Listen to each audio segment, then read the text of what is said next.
अस्सलाम वालेकुम, मेरा नाम नुमान, आप देख रहे हैं टेक्होज। सर आज है हमारा टेक्होज एपिसोड नंबर 14। मुझे पता है कि आप लोगों की तरफ से काफ़ी ज़्यादा कंप्लेंट्स आ रही हैं कि वीडियोस रेगुलर नहीं आ रही। तो यार कुछ इश्यूज़ चल रहे हैं जिनकी वजह से मैं आजकल थोड़ा बिजी चल रहा हूँ। इंशाल्लाह मैं काफ़ी ज़्यादा जल्दी रेगुलर हो जाऊँगा।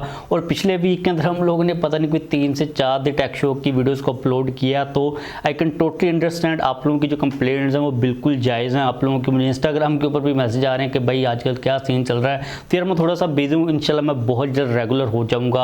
बात करें आज के पहले क्वेश्चन की, जो कि आ रहा है डॉक्टर MA की तरफ से या फिर डॉक्टर मैक की तरफ से। उन्होंने पूछा अस्सलाम वालेकुम। वालेकुम सलाम। My question is what's a good price range for Samsung Galaxy S20 plus 5G।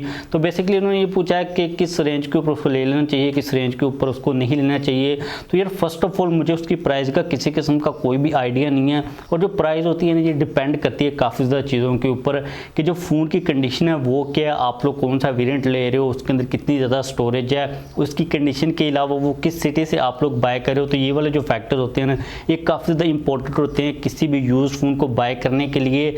इसके अलावा आप लोगों को एक मैं थोड़ा सा आसान सा तरीका बता देता हूँ कि आपने अपने सिटी के अंदर जो OLX है उसके ऊपर देख लेना कि लोगों ने किस प्राइस रेंज के ऊपर फ़ोन्स को लगाया है, वो उनकी क्या कंडीशन है। क्योंकि जब वहाँ पर कोई भी बंदा ऐड लगाता है तो वो उसके साथ में कंडीशन को भी मेंशन कर देता है कि उसके ऊपर कोई स्क्रैच है या फिर नहीं है, या फिर वो टोटली तौर पर नीट क्लीन यूनिट है। तो ये सारी चीज़ें आप थोड़ी सी एनालाइज कर सकते हो। उसके बाद आप लोग मार्केट को थोड़ा सा विजिट कर सकते हो ताकि आपको आइडिया हो सके। तो इसके अलावा मेरे लिए किसी भी यूज्ड फ़ोन के बारे में बताना कि उसकी एक्चुअल में कितनी प्राइस होनी चाहिए, ये कोई इजी चीज़ नहीं है। स्पेशली तौर पर अगर हम लोग फ्लैगशिप फ़ोन्स की बात करते हैं, क्योंकि उनके अंदर जो फैक्टर होते हैं वो काफ़ी ज़्यादा इन्वॉल्व होते हैं कि वो वारंटी के अंदर है भी या फिर नहीं है। तो आप लोग अंडरस्टैंड कर सकते हो मैं क्या कहना चाह रहा हूँ।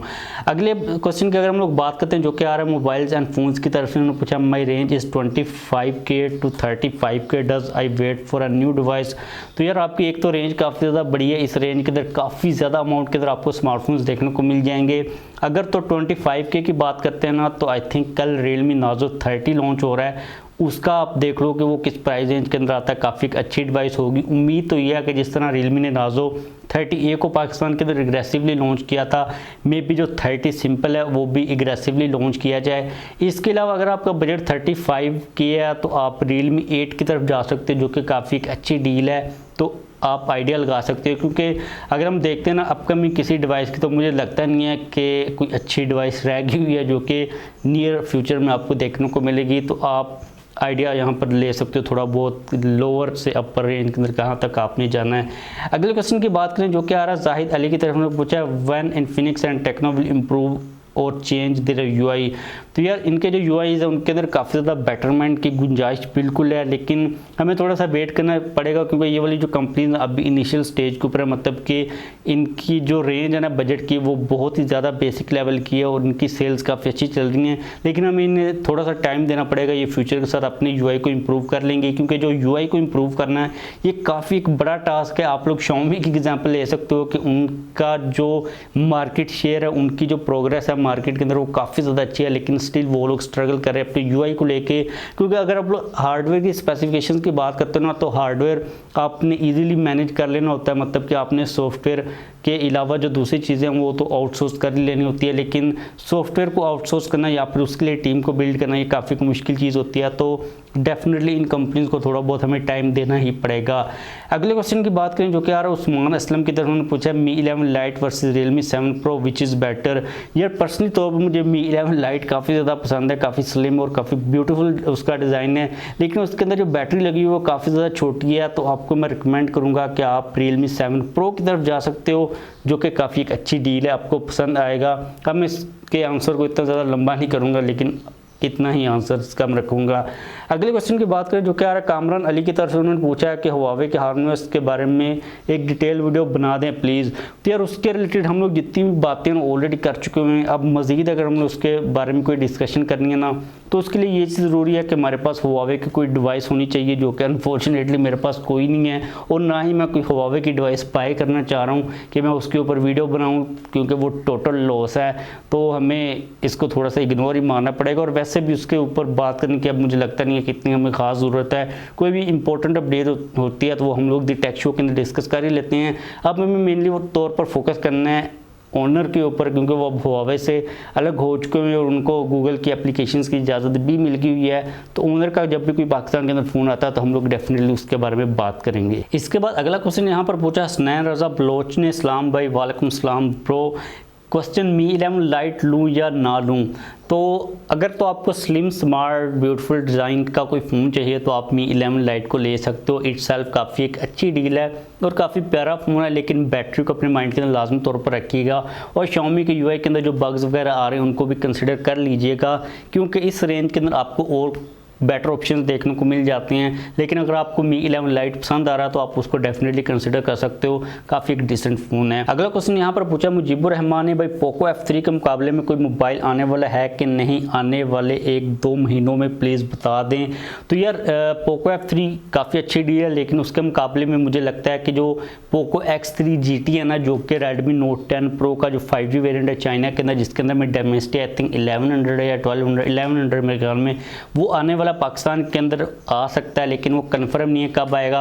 वो एक अच्छी डील हो सकती है, तो आप उसका वेट करना चाहते हो तो आप उसका वेट कर सकते हो। उसकी स्पेसिफिकेशन आप देख लेना, क्योंकि 1100 है या 1200 है, मेरे ख्याल में 1100 प्रोसेसर है उसके अंदर, तो वो एक अच्छी डील हो सकती है, वो आ सकता है। लेकिन स्टिल उसके अंदर हमें डायमेंसिटी वाला प्रोसेसर मिल रहा है, तो मुझे लगता है कि जो स्नैपड्रैगन के साथ पोको F3 है ना, ये स्टिल एक बेटर डील होगी। तो आप अगर इसको बाय करना चाहते हो तो पोको F3 को बाय करो, लेकिन अगर आप लोगों ने वेट करना है तो आप उसी का वेट कर सकते हो, क्योंकि वही अभी Xiaomi की डिवाइस है जो कि इस रेंज के अंदर आप लोगों को अच्छी स्पेसिफिकेशंस के साथ मिलने वाली है। अगले क्वेश्चन की बात करें जो कि आ रहा है सुफियान सफ़र की तरफ से, उन्होंने पूछा है Infinix set done really well in 0x but shit in processor, what do you think. तो यार वाकई में मुझे काफ़ी ज़्यादा हैरानी हो रही है, लीक्स के अंदर ये चीज़ सजेस्ट की जा रही है कि आप लोगों को जो प्रोसेसर मिलेगा वो G95 का मिलेगा, जो कि काफ़ी एक स्ट्रेंज चीज़ है कि वो सेम वही प्रोसेसर है जो कि इन्फिनिक्स ने नोट 10 प्रो के अंदर यूज़ किया 30,000 के बजट के अंदर। अब वो वाला प्रोसेसर वो एक ऐसी डिवाइस के साथ लगाने वाले हैं जिसके अंदर 160 वाट की फास्ट चार्जिंग की सपोर्ट है। तो हम लोग इसके बारे में कल बात करेंगे, अभी इसके बारे में इतनी कोई ख़ास ज़्यादा मैं डिटेल के अंदर बात करना नहीं चाह रहा, क्योंकि काफ़ी इंपॉर्टेंट चीज़ और एक काफ़ी इंटरेस्टिंग न्यूज़ भी सामने आ रही है जिसको हम लोग कल डिस्कस करेंगे। आपकी बात बिल्कुल ठीक है कि भाई ये कोई कंपटीशन बनता नहीं है इस प्रोसेसर का, और जो चीज़ें हमें टीज़ की जा रही हैं, तो यू आर राइट। अगले क्वेश्चन की यहाँ पर बात करें जो कि आ रहा है बसरा टीवी की तरफ से, उन्होंने पूछा भाई मेरा सवाल है कि टेक्नो पोवा 2 कब आएगा। तो यार मोस्ट प्रोबेबली नेक्स्ट मंथ के अंदर आ जाएगा, ये जो मंथ की 27 है ना आज, तो अगले मंथ के अंदर आप लोगों को देखने को मिल जाएगा, काफ़ी ज़्यादा चांसेस है इस चीज़ के। अगला क्वेश्चन यहाँ पर आ रहा है समी सुमरो की तरफ से, उन्होंने पूछा टेक्नो फैंटम एक्स की प्राइस कितनी होगी, आपका क्या अंदाज़ा है। तो यार मुझे लगता है कि 45 से 50 तक होगी, जो कि एडजस्टेबल प्राइस बनती है, इससे ज़्यादा होगी नहीं। इससे ज़्यादा अगर होती है ना तो टेक्नो के लिए मार्केट के अंदर स्टैंड करना काफ़ी ज़्यादा मुश्किल हो जाएगा, क्योंकि आप खुद इमेजिन करो कि इस रेंज के अंदर इससे ऊपर अगर जाता है ना टेक्नो, तो वो तो और ही अजीब बात हो जाएगी। लेकिन अगर हम लोग 50,000 के प्राइस टैग को भी देख लेते हैं तो उसके अंदर ओप्पो की Reno 6 सीरीज़ आने वाली है, उसके अलावा सैमसंग A52 है, पोको F3 है, V21 है। तो मतलब कि टेक्नो का जो डायरेक्टली तौर पर मुकाबला होगा वो बिग बीएस्ट्स के साथ होगा। तो मुझे लगता है कि टेक्नो उनके साथ compete करना अभी तक नहीं चाहेगा, और मुझे पर्सनली तौर पर लगता है कि 45-50 तक की इसकी प्राइस होगी, और इतनी ही होनी चाहिए। मे बी मैं गलत भी हो सकता हूँ। इसके अलावा इन्होंने पूछा है कि और क्या अगर कंपनी एक मदरबोर्ड में 2 प्रोसेसर लगा दे तो क्या उस मोबाइल फ़ोन की परफॉर्मेंस डबल हो सकती है। तो भाई परफॉर्मेंस डबल होने का तो मुझे नहीं पता, मुझे ये चीज़ का भी आइडिया नहीं है कि एक मदरबोर्ड के अंदर 2 प्रोसेसर लग सकते हैं या फिर नहीं लग सकते। इसके बारे में मैंने काफ़ी ज़्यादा सोचा है, मैं भी लग सकते हूँ, लेकिन मुझे लगता है कि ये वाला जो काम है ना इतना कोई ख़ास ज़्यादा फीजिबल नहीं है। हमारा जो मदरबोर्ड होता है मोबाइल फ़ोन का वो तो ऑलरेडी काफ़ी ज़्यादा छोटा होता है, उसके ऊपर प्रोसेसर डबल लगाना मुझे लगता नहीं है कि ये कोई एडजस्टेबल चीज़ होगी। लेकिन इसके बारे में रिसर्च करनी पड़ेगी, क्या उसकी जो स्पीड होगी वो डबल होगी या फिर नहीं होगी। लेकिन मुझे लगता है कि ये काफ़ी एक मुश्किल चीज़ है, मैं इसके बारे में थोड़ी सी रिसर्च करूँगा। मुझे कोई इतना ख़ास ज़्यादा इलेक्ट्रॉनिक्स के अंदर जो कोडिंग होती है, जो उनके बिट्स बुट्स ये वो होते हैं, वो नहीं भाई पता, सीधी बात है। और मज़ीद इन्होंने ये पूछा है कि अगर माइक्रोसॉफ्ट एंड्रॉयड ऐप्स को सपोर्ट करेगा तो फिर उस ऑपरेटिंग सिस्टम को मोबाइल में भी यूज़ किया जाएगा, और फिर शायद उसको हुआवे भी यूज़ कर सकता है। तो यार मुझे लगता नहीं है कि ये चीज़ इतनी ज़्यादा आसान है, क्योंकि काफ़ी ज़्यादा कम्प्लेक्सिटीज़ होती हैं। जो एंड्रॉयड की एप्लीकेशन की हमें सपोर्ट मिलेगी विंडो 11 के अंदर, वो भी अभी तक क्लियर नहीं है कि किस हद तक मिलेगी, लेकिन उन्होंने ये चीज़ टीज़ तो कर दी हुई ऑफिशियली तौर पर कि आप लोगों को सपोर्ट देखने को मिल जाएगी। जब तक उसका ओरिजिनल वेरिएंट जो है ऑफिशियली तौर पर रोल आउट नहीं किया जाता तब चीज़ें टेस्ट आउट होंगी। तो अभी तक के लिए ये बातें करना वो काफ़ी मुश्किल है, होने को तो हर चीज़ भाई हो ही सकती है। तो बस आज के लिए मेरे पास यही क्वेश्चन थे। उम्मीद है कि आपको आपके क्वेश्चन का आंसर मिल गया होगा। अगर आपको आपके क्वेश्चन का आंसर नहीं मिला, मैंने आपका क्वेश्चन पिक नहीं किया, तो आई एम रियली सॉरी।